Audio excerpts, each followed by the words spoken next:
할인율의 선택. 현재 가치 분석의 다른 구성 요소인 할인율의 선택은 투자자들에 의해 충분히 고려되지 않는 부분이다. 실제로 할인율은 투자자에게 현재와 미래의 돈을 다르지 않게 하는 이자율이다. 미래 소비보다 현재 소비에 강한 선호를 가지거나 미래의 불확실성보다 현재의 확실성을 선호하는 투자자들은 투자의 높은 할인율을 사용할 것이다. 다른 투자자들은 미래의 현금 흐름을 오르날 만큼 가치 있게 만드는 낮은 할인율을 적용할 것이다.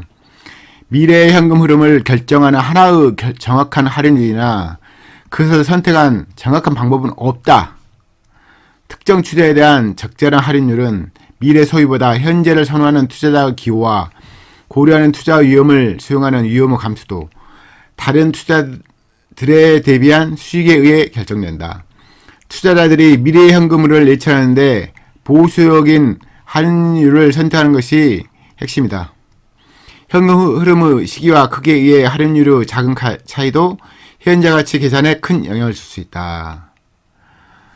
제가 원래 이 챕터를 빼려 하다가 넣는 건데요. 왜냐면은 실질적으로 매매할 때 이 기관들이 사용한 방법을 다 동원하기에는 정보도 적고 그러기 때문에 그러거든요. 나중에 나오는 이 관련된 그 투자 방법이 있어요. 근데 주로 그걸 많이 사용해요. 그게 좀 더 확정적이고 객관적이니까요. 그렇지만 이 이론을 한번 보는 건 의미 있다는 측면에서 설명해 드리니까요. 큰 부담 없이 이런 것도 있구나 이런 식으로 적용하면 좋을 것 같습니다. 할인이라는 것은 기본적으로 미래 가치 정확히 모르니까 현재 가치가 미래 가치가 어떻게 될지 모르잖아요. 그래서 보통 일반적으로 좀 비싸게 거래돼요. 근데 그렇게 비싸게 거래되는 가격만큼 가격을 주고 살 만한 가치 있는 거나를 평가를 해야 되는데 그럴 경우에는 보통 비싸게 거래되니까 그걸 좀 박하게 거래하기 위한 수단으로 할인을 쓸 수도 있고 보수적으로 미래는 어떨지 모르니까 그 보수적인 성향을 나타내기 위해서 여기 보시면 할인율은 투자자들의 현재와 미래 돈을 다르지 않게 하는 이자율이다. 좀 어려운 말이죠. 그리고 이제 미래 소비보다 현재 소비에 강한 성원을 가지는 미래 불확실성보다 현재 불확실성을 선호하는 사람은 높은 할인율, 낮게 사라는 거죠. 근데 어떤 투자자들은 미래에 잘 벌 거니까 현재는 좀 낮게 할인해도 상관없다 이런 의미인데 좀 어렵습니다. 말이 어려운데 아무튼 너무 부담 갖지 마시고 쭉 한번 읽어보시고 이렇게 가치평가를 하는구나 기업 가치평가는 이런 식으로 보시면 좋을 것 같아요. 아무튼 내용이 너무 많긴 하거든요. 여기 보시면 투자자들이 미래 현금을 예측하는데 보수적인 할인을 선택 싸게 사는 거죠. 그게 최고다. 왜냐면 정확한 할인 방법이 없어요. 실질적으로 어떤 상황에서는 유틸리티 산업을 평가하는 어떤 할인율을 적용하는 거, 어떤 할인 적용하는 게 좋다 이런 말이 있지만 실질적으로 쉽지 않거든요. 그래서 아무튼 싸게 사라.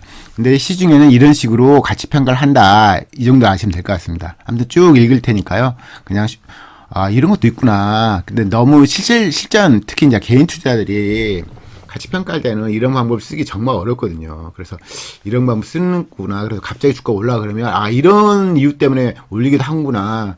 그렇지만 보수적으로 항상 할인을 해야 되니까요. 저희들은.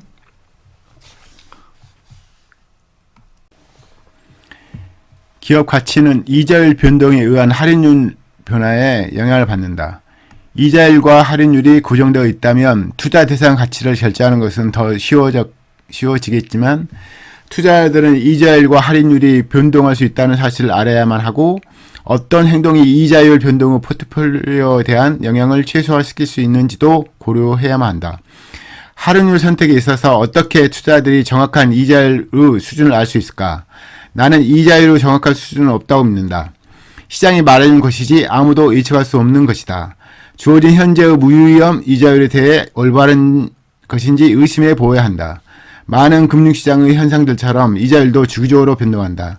높은 이자율은 경제의 변화를 이끌어내고 선구자들이 이자율을 낮추거나 높인다. 하지만 이것을 아는 것이 정확한 예측에 도움이 되지는 않을 뿐 아니라 실제로 일어나기 전에 경제 사이클을 예상하는 것은 거의 불가능하다.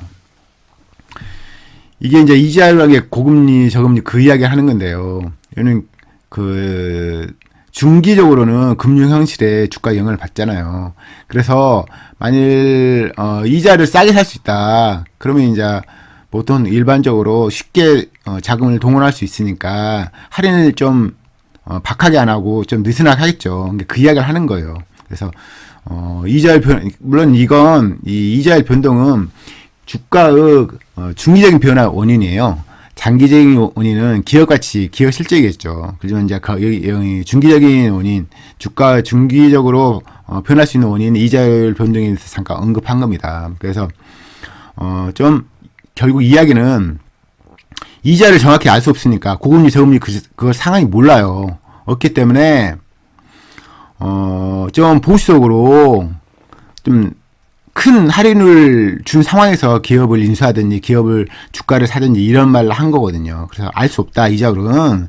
그래 금융 현실을 정확히 모르기 때문에 보수적으로 할인을 높게 해서 할인이 높다는 것은 결국 적정가 할인보다 훨씬 싸게 사라. 할인을 많이 해라. 그래서 그때만 사라 이런 의미로 받아들이시면 됩니다.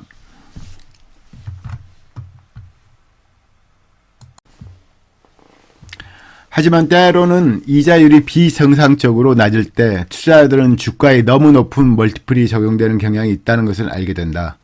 투자자들은 이자율이 낮게 유지되는 것에 의존해서 높은 멀티플을 적용하지만 아무도 이것을 확신할 수는 없다. 이것은 이자율이 비정상적으로 낮을 때 투자자들이 눈앞의 투자 기회로 인해 더 매력적인 투자 기회에 현금을 빨리 재투자하여 단기적인 보유를 선호하기 때문에 특히 자금을 장기적으로 보유하기를 꺼린다는 것을 보여준다. 투자자들은 현재 가치 분석을 하나 혹은 두 가지 방식으로 적용할 수 있다. 기업의 현재 가치를 계산할 수 있고 증권의 가치에 사용할 수 있다. 또한 증권 보유자가 받게 될 현금 흐름의 현재 가치를 계산할 수 있다. 현대 기업의 분석은 받게 될 현금 흐름의 가능성을 정하는 데 도움이 될 수 있다. 역으로 생각한다면 주식을 가치 평가하는 최선의 방법은 해당 기업의 현금 흐름을 분석하는 것이다. 제가 이전에 한 말인데요.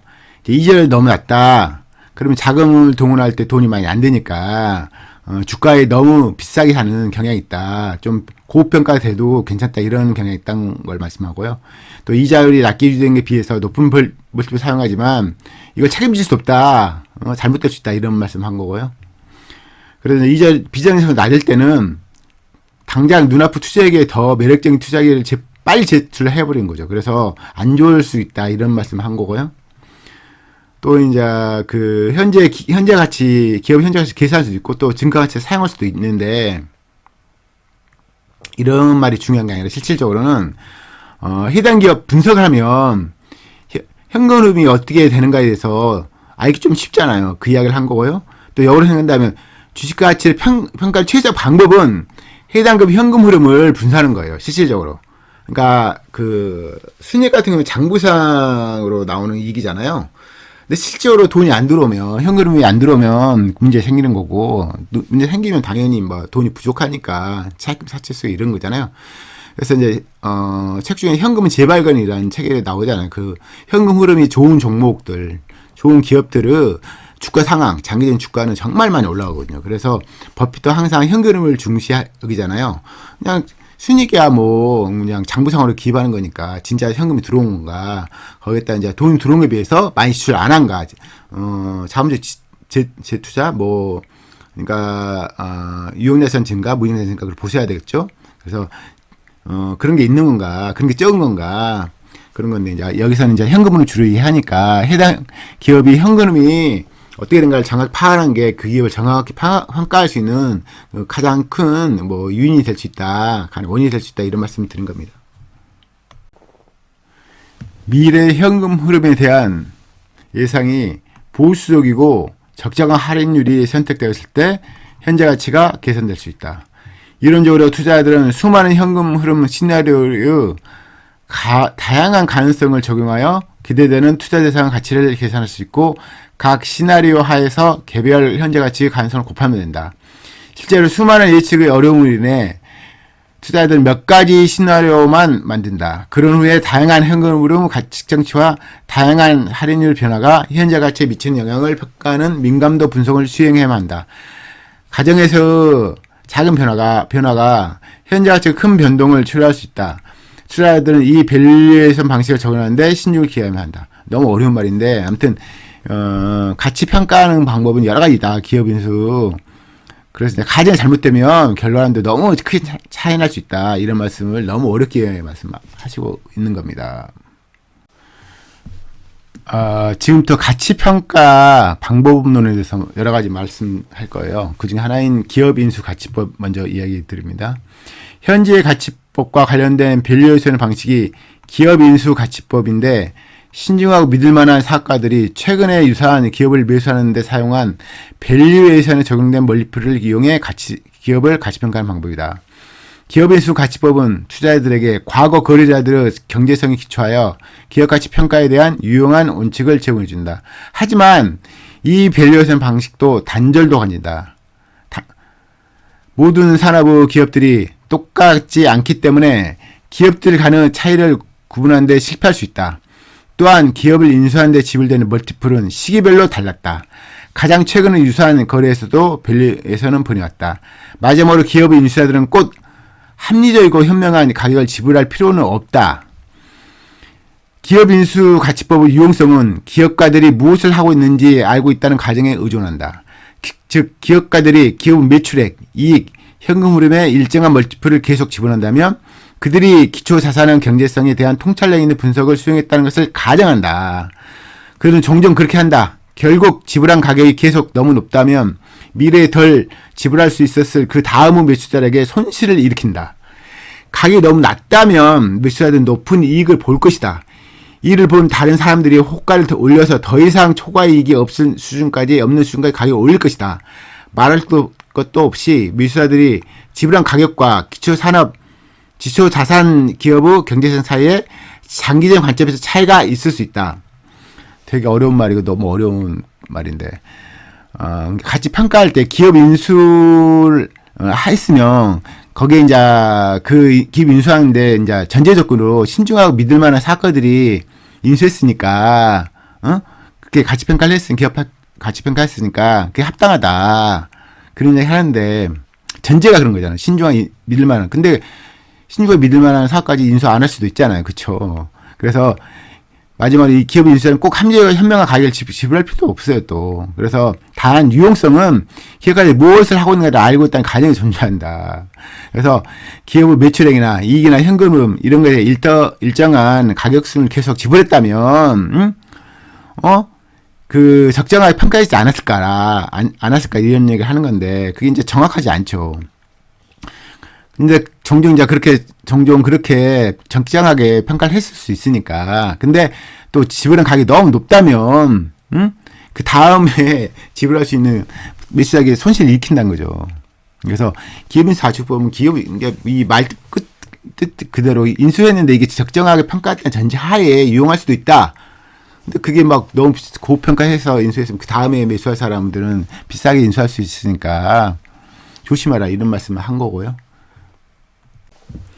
기업에 지불하는 가격이 역사적인 멀티플 이상으로 오르자 전통적인 기업 인수자들이 시장에서 사라져버렸다.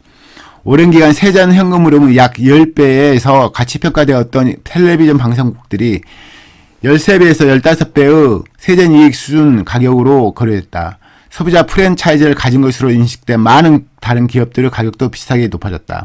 1960년대 후반과 1970년대 초반의 복합기업 붐 속에서 비정상적으로 주가가 높았던 기업들은 다른 기업을 인수하는데 고평가된 주식을 사용했다. 숙련되지 못한 투자자들이 순간적인 주가 고평가에 의존하고 있다는 사실을 무시한 채 기업 인수 가치의 예측치를 올리면서 여기에 빠져들었다. 이들은 그 당시에 이 용어를 사용하지조차 않았다. 고평가된 대기업의 주가가 폭락하자 인수에 적용된 멀티플도 같은 길을 걸었다. 투자자들은 높아진 증권가격에 기초한 기업 인수 가치는 무시해야만 한다. 게다가 인수에 지불되는 가격을 기초로 증권을 가치평가하는 것은 순환 논리로 자기 실현적 예언이 되어버린다.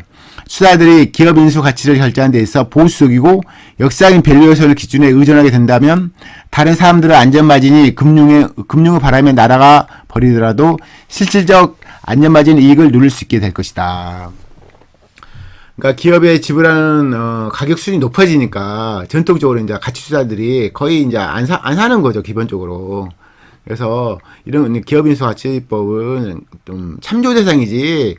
왜냐면 그게 이제 전제적으로 적정한 평가를 했다는 전제하는데 그러지 않는 경우가 많다는 거죠.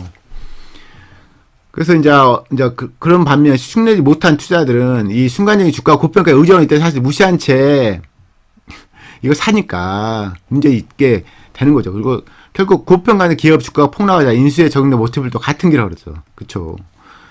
비싸게 사면 또 폭락하는 거예요, 기본적으로. 그쵸. 근데 투자자들이 높아진 증거가격에 기초된 기업 인수 가치는 무시해야죠. 그리고 이제 인수에서 이제 투자자들이 기업 인수 가치에 적용돼 있어서 보수를 항상 하고 또 역사적 밸류에이션 기준에 의존하게 된다면 그래서 PBR 밴드 투자 지표 보셔가지고 최근 최소한 5년치 이상은 보셔야죠. 5년치라도 보시는 게 중요한데 PBR 밴드 보셔야 돼요. 실제로 잘 나오니까 과거 PBR 밴드 완전 무시할 경우에는 주가 폭락하면 지옥을 경험하게 되죠. 그래서 이제 역사적인 밸류에이션 기준에 의존된다면 다른 사람들 안전만인 금융에 날아가 보이더라도 실질적으로 안전만 이익을 누릴 수 있게 될 것이다. 그래서 과거 PBR 밴드를 무시하면 안 돼요. 진짜 무시하면 안 돼요. 물론 이제 회사가 폭발해가지고 뭐 자본이 증가할 수 있지만 그 자본 증가하면 또 거기에 걸맞게 PBR도 낮아진단 말이죠. 자본이 1,000억짜리가 나중에 자본이 1조 되잖아요. 그러면 나중에 시총이 1,000억짜리가 나중에 1조 돼도 PBR이 1이에요. 그러니까 1,000억짜리가 시총 1,000억짜리가 나중에 시총이 1조 돼도 PBR 밴드가 높아지니까 자본 총계가 커지니까 거의 걸맞게 PBR 밴드 낮아지잖아요. 그래서 과거 PBR 밴드를 무시하는 것은 기관 투자는 그런 말을 많이 하겠죠. 이 회사는 잘 버니까 높은 퍼에 사도 된다. 뭐 이런 말도 안 되는 이야기를 하죠. 퍼라는 것은 일시적이에요. 그 해만 존재해요. 잘 버는 해에 퍼가 날 수 있죠. 근데 그 잘 버는 퍼를 활용해서 높은 시총에 사면, 순이익이 떨어지면 낮았던 퍼가 엄청 높은 퍼가 되는 거거든요. 그래서 높아진 가격에 사면 안 돼요. 실제 좋아졌다 해서. 왜냐면은 볼 수 있지만 지옥을 경험할 수도 있잖아요. 그런 얘기를 한 겁니다. 현명한 기업 인수자들은 잠재적인 인수 기업을 어떻게 평가할까? 일반적으로 그들은 현금 흐름을 예상하고 이 현금 흐름은 현재 가치 계산에 밸류에이션의 다양한 과정에 따른 영향을 평가한다. 즉 현재 가치 분석을 수행하는 것이다. 기업 인수 가치법과 현재 가치법을 구분하는 점은 그 역할이 긍정적일 수도 부정적일 수도 있는 중간자인 현명한 기업과의 관련성이 있다. 긍정적인 측면은 중간자가 대규모 자금을 가지고 투자자의 현재 가치 분석을 확실하게 해줄 수 있는 점이다. 부정적인 측면은 실질적인 지식이나 통찰력을 가졌는지 알 수 없는 기업 매수사 판단에 의존한 것은 투자자를 자기 만족하게끔 만들고 스스로 독립적인 밸류에이션을 하지 않게 만든다는 것이다. 나의 개인적인 원칙은 투자자들은 다른 사람이 아닌 스스로 방법에 기초해 밸류에이션 해야 한다는 것이다. 대부분의 경우 기업인수 가치법은 밸류에이션 과정의 여러 가치 투입 요소 중 하나로 사용되만 하고 가치의 배타적인 최로 보루가 되어서는 안 된다. 즉 현명한 기업인수 가치법이 적정을 하면 현명한 기업인수가 해야 돼요. 근데 그런 분은 현재 가치를 분석을 수행해요. 그리고 보면 이제 기업인수 가치법 이제 이 구분하는 건데 현명한 기업가가 관련이 된다는 전제한 거거든요. 근데 부정적 측면은 그 인수자가 실제인 지식의 통찰을 가지는지 알 수 없죠. 기업 매수자가 어떻게 되는지 잘 모르잖아요. 그래서 어떻게 보면 이걸 보고 그냥 기업의 밸류에이션을 그냥 평가해버리면 안 좋은 거죠.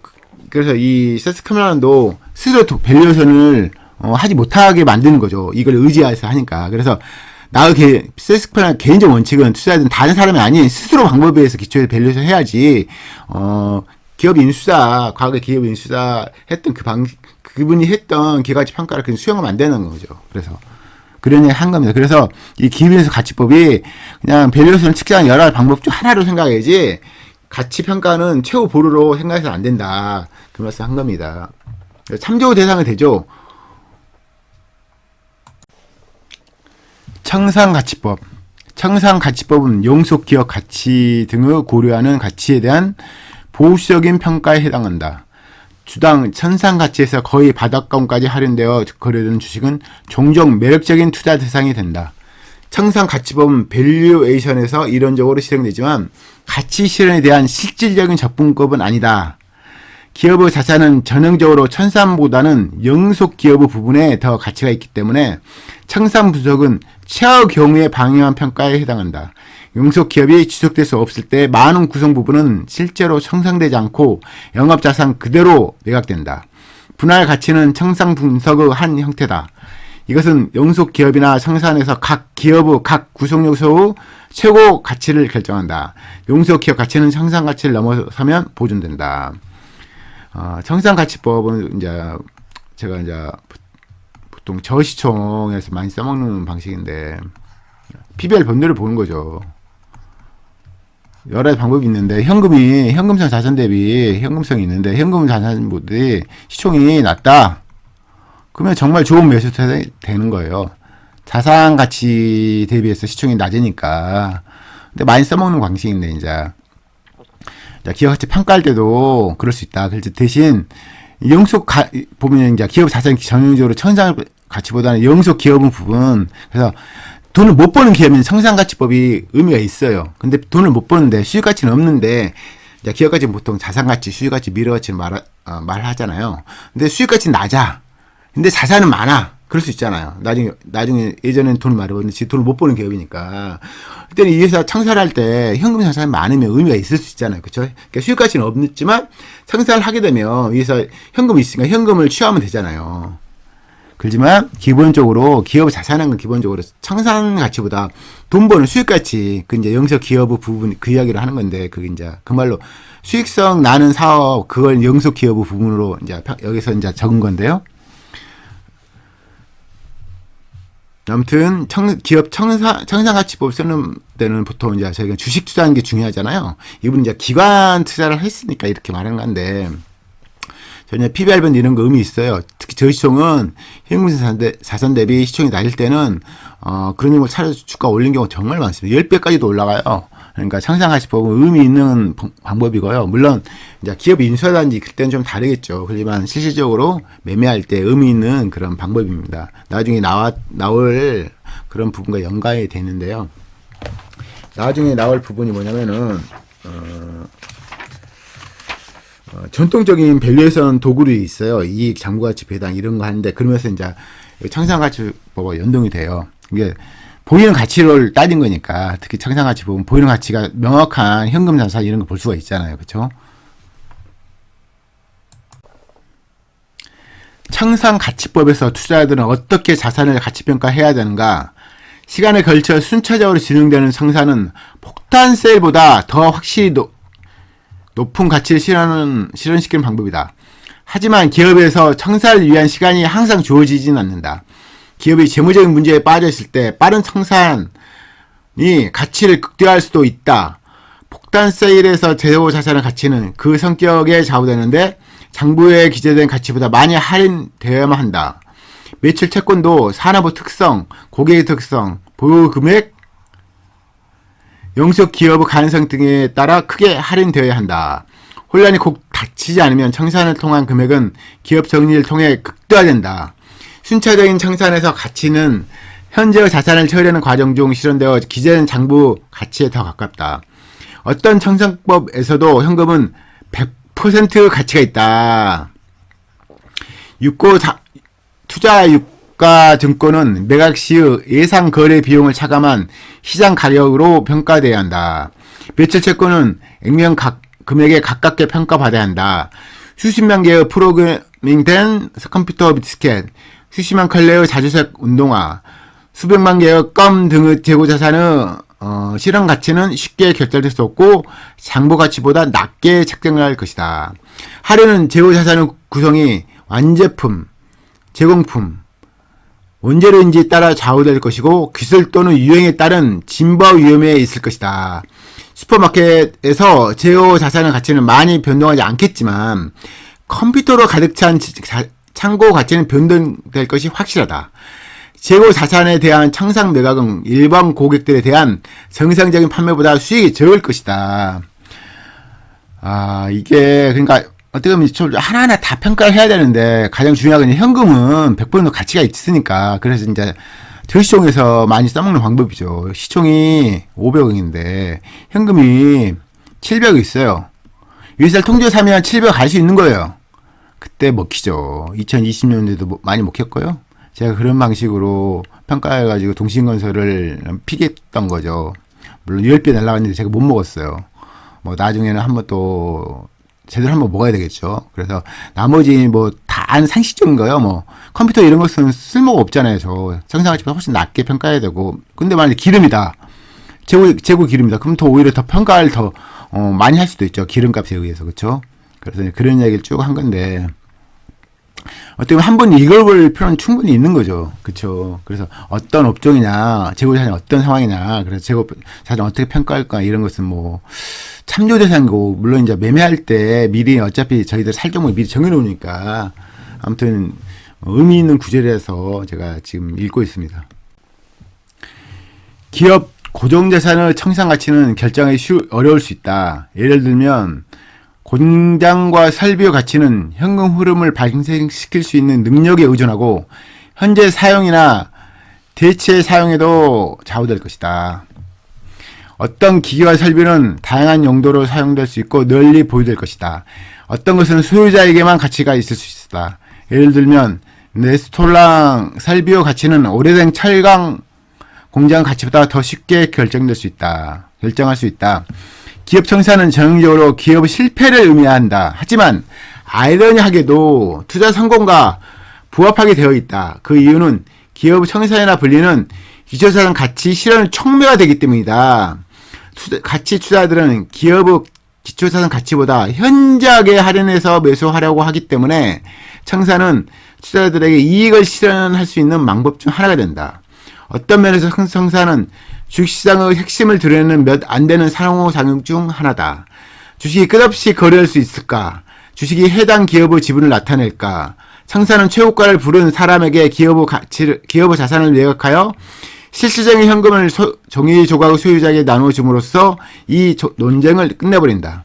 따라서 청산은 주식시장이 보이는 진실성의 사실이며 저평가되거나 고평가된 주식을 실질적인 기초자산 가치와 일치되게 만드는 방법이다. 결국 청산하면 이제 회사가 없어진 거잖아요. 그렇죠? 그래서 실질적으로 자산 가치를 실현하는 촉매가 되기도 하죠. 이제 저희가 이제 물론 이제 기업 청산은 경우 기업 실패를 의미할 수 있죠. 이제 회사를 정리하니까. 그지만 오히려 그래서 이제 거기 중에 의미 있는 자산이 있을 수 있잖아요. 특히 뭐 제가 이제 현금성 자산이라든지 유동금 자산은 이제 그 비용이 현금할 때 돈 들 수도 있겠지만 이제 적은 돈이 들잖아요. 그래서 유동금 자산은 거의 현금성 자산과 동일하게 평가하거든요. 그래서 수익이 안 나는 수익이 좀 심상치 않으니까 청산하는 건데 그런 일부 종목 같은 경우 자산 가치가 전체 시총 통째로 사는 시총보다 더 크다. 그러면 되게 매력적이고 가치 투자들은 잘 버는 회사를 싸게 하는 것도 중요한데 안 벌지만 자산 가치 대비 현저하게 낮은 가격에 살 수 있는 그런 주식도 좋아하니까 그래서 이제 어떻게 보면 의미 있는 방법이긴 합니다. 그래서 이제 가치 투자를 많이 좋아할 수 있다. 그 이야기 한 겁니다. 또 하나 기업의 가치를 평가하는 방법도 시장가치법. 현재 시장에서 이제 거래되는 회사 주식이 있잖아요. 그 주식 한 주당 주식 곱하기 전체 주식은 시총이잖아요. 그 이야기 하는 겁니다. 시장가치법. 때로는 투자자들은 주식시장과 채권시장에서 제공하는 증권의 가치에 대한 평가에 의지해야만 한다.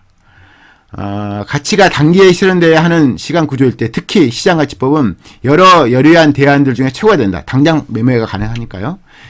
시장 가치법은 다른 상황에서 적용된다. 비관련 자회사나 합작 회사를 가진 기업의 가치 평가에 있어서 투자자들은 기대되는 미래 현금 흐름의 할인과 거래된 비교 가능한 기업의 인수가 청산 가치를 분명히 고려해야 한다. 투자자들은 기업 인수 가치가 주식 시장의 비교 가능한 기업들의 밸류에이션을 고려함으로써 이익을 볼 수 있다.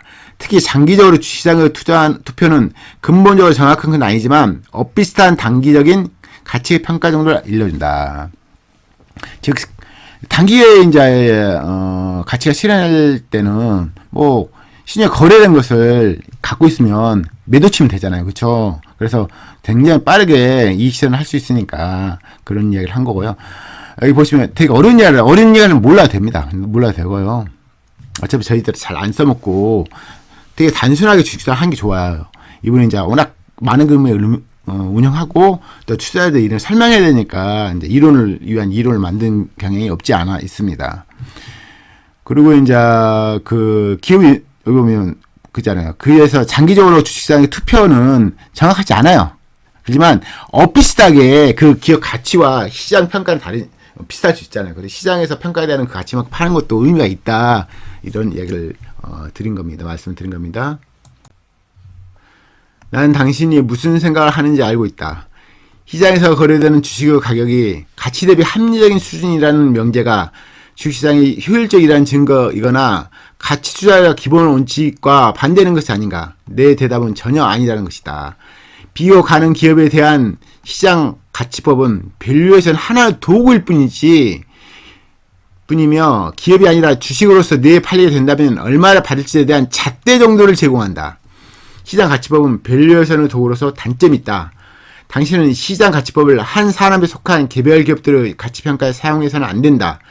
신문사가 세전 이익의 8배 거래되고 있기 때문에 꼭 그만큼의 가치를 가지고 있어야 한다는 것은 순한 논리일 수 있다. 하지만 신문사에 대한 주식시장의 평가 정도를 아는 것은 미디어 그룹의 주주들에게 곧 분리될 신문 자회사의 단기적인 거래 가격에 대한 추정치로서 유용성이 있을 것이다. 그렇죠. 이게 이제 주가라는 것은 비합리적이잖아요. 그렇죠. 시장 가치라는 게 항상 합리적으로 평가하는 건 아니니까 그 이야기 하는 거예요. 그래서 효율적 그 이야기를 하는 겁니다. 그래서 비교하는 기업에 대한 빌려서 한 가지 도구일 뿐이에요. 그래서 그렇게 생각하면 되시고, 그럼 내일 이 기업에 대한 주식으로 팔린다면 얼마나 받을까에 대한 잣대 정도를 제공할 뿐이죠. 그래서 이제 시장 가치평가 도구로 단점이란 것은 어떤 기업이 8배로 거래돼요. 세전이. 이거 퍼가 8이죠. 근데 해서 그만 가치가 있는 건 아니죠. 그쵸. 단지 추정할 정도로 이 미디어 그룹들에게 이제, 소주주들에게 있어서는 최근에 거래되는 그런 신문사 세전이 퍼 8이라는 건 추정치로서 유용성이 있지, 뭐 이게 정확한 가치평가는 아니다. 그리고 지금 제가 계속 이야기하지만, 기업 인수하는 그런 가치는 시장 가치라든지 이런 거, 청산 가치는 다 정확하지 않습니다. 그렇지만 전혀 모르는 것보다는, 이 산업도, 이 주식 세계도 어느 정도 가치평가를 하고 이런구나. 그걸 알시면 되고, 결국은 이 방법을 실질적으로는 매매할 때 써먹기는 쉽지 않아요. 하지만 이런, 거래법도 있구나. 시장 가치법, 청산 가치법, 또, 기업이 인수할 때 쓰는 그런 돈을 돈을 낼 때 그런 평가를 참조하는 건 나쁘지 않잖아요. 그쵸? 그걸 아는 것이 한번 읽어옴으로써 좋아요. 여기 너무 고민하실 거 없습니다. 밸류에이션 방법 고르기, 가치평가하는 방법 고르기인데, 투자자들은 여러 밸류에이션 방법 중에 어떤 것을 선택해야 할까? 언제 한 방법이 다른 방법부터 선호해야 하는가? 언제 한 방법이 다른 방법과 완전히 다른 가치를 주고 이를 믿을 수 있을까? 때로 하나의 특정 방법이 가장 적정한 것으로 두각을 나타낼 수 있습니다. 예를 들어 현재 가치법이 소비자 회사와 같은 안정적이고 고수익 사업의 가치평가에서 가장 적용 가능성이 높을 수 있다. 청산 가치하면 너무 낮을 것이다. 왜냐면 그 회사가 계속 돈 버는데 돈 버는 걸 가만히 않고 그냥 청산 가치로 그냥 갖고 있는 자산만 평가하면 좀 문제가 있잖아요. 그래서 그런 거고요. 유사하게 유틸리티 같은 총자산 이익률이 규제되는 기업은 현재 가치 분석을 이용한 것이 최선일 것이다. 유틸리티 상으로. 그 다음 청산 가치법은 장부 가치보다 현저히 낮게 거래된 주식을 발행한 수익성이 안 좋은 기업을 평가가 가장 그죠. 청산가치법은 돈 버는 게 약한 상황, 그죠. 수익성이 안 좋은 기업을 평가할 때 좋아요. 현금 이제 사상글 좀 많이 쳐줄 수 있잖아요. 제대로 쳐줄 수 있으니까요. 또 시장성 유가증권만을 보유한 기업들은 시장가치법을 평가해야 될 것이다. 다른 방법은 적절하지 않다. 그쵸. 시장가치가, 그러니까 이 세스크는 본인 생각이죠. 본인 생각이니까 참조 대상이 되죠. 왜냐면 워낙 유리한 투자자니까. 그래서 유가증권이 많이 있다. 그럴 경우에는 그 기업가치를 시장가치법으로 평가하는 게 낫다. 이런 말씀을 드린 겁니다. 때로는 여러 가지 가치평가 방법이 동시에 적용되어야 한다. 예컨대 여러 가지 다양한 사업을 영위하는 복합기업과 같은 복잡한 회사를 가치평가하기 위해서는 여러 가지 밸류 요소를 섞어서 사용하는 것이 최고다. 투자자는 종종 가치 범위를 얻기 위해 하나의 기업을 밸류해서 하는데 여러 가지 방법을 하기를 원할 것이다. 이 경우에 투자자들은 보수주의에 치우쳐만 하며 정당한 이유가 없는 한 높은 가치가 아닌 낮은 가치를 적용해야 할 것이다. 실제로 보수주의는 지나고 보면 성공적인 투자를 자제하게 만들 수 있지만 보다 덜 보수적인 밸류에이션을 정함으로써 발생할 수 있는 대규모 손실을 막을 수 있다. 평가할 때 한 가지만 할 건 아니죠. 실질적으로는. 왜냐면 이제 어려울 수 있으니까 너무 어렵게 생각하지 마시고 사상가치 좋아요. 어떤 기업을 살 때 제가 이제 특히 저시총 같은 경우는 되게 이제 단순한 투자를 할 수 있는 건데 좀 심플하게 할 수 있죠. 사상가치 좋아. 현금 청산은 많아. 근다 해서 그게 창산가치로 생각하면 안 되죠. 왜냐면 그 기업 잘 벌 수도 있잖아요. 그럼 수익가치 좋잖아요. 그래서 그 회사 창산가치로도 평가하는데 오케이인데 불구하고 수익가치 좋다. 그러면 뭐 시장가치나, 다른 가치도 이렇게 복합적으로 적용하는 게 좋죠. 그 이야기 한 거예요. 그러지만, 투자자들은 항상 보수주의, 싸게 사야 된다. 그래야지, 실수를 면할 수 있고, 손실을 면할 수 있으니까 그런 거죠. 그래서, 그러려면 항상 폭락에 사야 돼요. 회사가 좋은데도 불구하고 주가는 왔다 갔다 하다가 폭락할 수 있잖아요. 기업가치 중간에도 주가는 갑자기 폭락이 가능해요, 이게. 그래서, 개인적으로는, 모니터링 대상을 세팅해야 돼요. 살 종목을. 그래서, 청산가치 좋다. 현금도 많고, 수익가치 좋다. 시장가치도 볼 때 청산가치로도, 좋던데, 시장가치 보려도 너무 좋다. 그런 게 사는 게 최고죠. 그럴 때는 이제 폭락장 매수밖에 없습니다. 시장 가격과 기초자산 가치의 지그정 관계. 좀 어려운 내용인데요. 증권 분석을 복잡하게 하는 하나의 요소는 증권 가격과 기초자산 기업 가치의 지그적이고 상호작용하는 관계다. 금융의 연금술에서 조지 소로스는 기본적 분석은 기초자산 가치가 어떻게 주가가 반영되는지를 찾으려고 하지만 지그성 이론은 주가가 어떻게 기초자산 가격에 영향을 미칠 수 있는지를 보여준다라고 지적했다. 즉 소로스 지그성 이론은 주가가 때로 기업 가치에 중대한 영향을 줄 수 있다는 점을 말하고 있다. 투자자들은 이 가능성에 대한 시각을 잃지 말아야 한다. 기본적 분석을 하는 게 최고예요. 솔직히 말해서. 근데 실질적으로 기업에 있어서 갑자기 상황이 어려워요. 어려운데 이제 자금을 동원할 필요가 있는데, 근데 이 회사 평가 가치, 시장에서 평가하는 가치가 너무 적으면 돈을 많이 못 빌리잖아요. 그쵸? 근데 어떻게 보면 기본적 분석을 볼 때 이 회사는 별로 안 좋아. 안 좋지만, 그 회사 평가하는 시장 가치가 너무 크면, 많이 크다. 그러면 돈을 융통하기 쉽잖아요. 그래서 그때는 기본적 그 회사 자산 가치가 무관하게 시장 가치가 커버리면, 돈을 융통할 수도 있고, 회사가 어려움에 처했어도, 쉽게 헤쳐나갈 수 있으니까, 그때 영향을 미치는 주가에 영향을 미치는 것은 기본적 분석을 아시는 게 아니라, 조지 솔러스는 연금속. 이 회사가, 자산 가치 좀 적더라도 시장에서 평가하는 가치가 크면 돈을 많이 빌릴 수 있고 어려움을 헤쳐나갈 수 있는 그런 관계는 어떻게 해석할 수냐. 그걸 이제 세계적으로 관계가 있다. 이런 말을 하는 건데 좀 어렵지만 한 번은 알 필요가 있다 생각이 듭니다. 대부분의 기업들은 적절한 자본을 가지고 있는 한 증권의 가격에 대한 걱정 없이 존재할 수 있다. 그러나 추가적인 자본이 필요할 때 증권 가격의 수준은 번영, 단순한 생존 파산 사이의 차이를 의미한다. 예를 들어 자본이 부족한 은행이 높은 주가를 보이고 있다면 더 많은 주식 발행을 통해 적절한 자본을 구할 수가 있어서 자긴 실현적 예언을 만들어낸다. 주식시장이 문제가 없다고 말하면 문제가 없을 것이다. 1991년 초에 시티그룹 주식은 10달러에 거래되었고 회사는 신규 발행 주식의 매수를 찾을 수 있었다. 하지만 주가가 한 자리 이하로 내려간다면 추가적인 자본 조달이 불가능할 수도 있고 최종적인 실패에 귀돌될 수도 있다. 이것은 또 다른 자기 실현적 예언의 부정적인 형태이지만 기업의 생존에 대한 금융시장의 인식이 결과에 영향을 미치는 사례다. 다음은 채무 만기를 앞둔 레버리지가 높은 기업도 마찬가지다. 1991년 초후 메리어트가 그랬듯이 시장이 기업에 대한 신용도를 높이 평가한다면 기업은 리파이낸싱이 가능하고 예언을 실현시킬 수 있을 것이다. 하지만 시장이 신용도를 믿지 못한다면 예언은 회사가 망해서 청사를 통해 의무를 다하는 쪽으로 실현될 것이다. 이게 채권시장 이런 건 의미가 있죠. 채권시장이 워낙에 가면 이제 현금이 워낙에 막 쓰임이 있다면 채권시장이 경쟁이 안 될 텐데 막 현금 유동성이 없어요. 그러면 이제 채권을 할 때 박하게 할 수도 있고 있잖아요.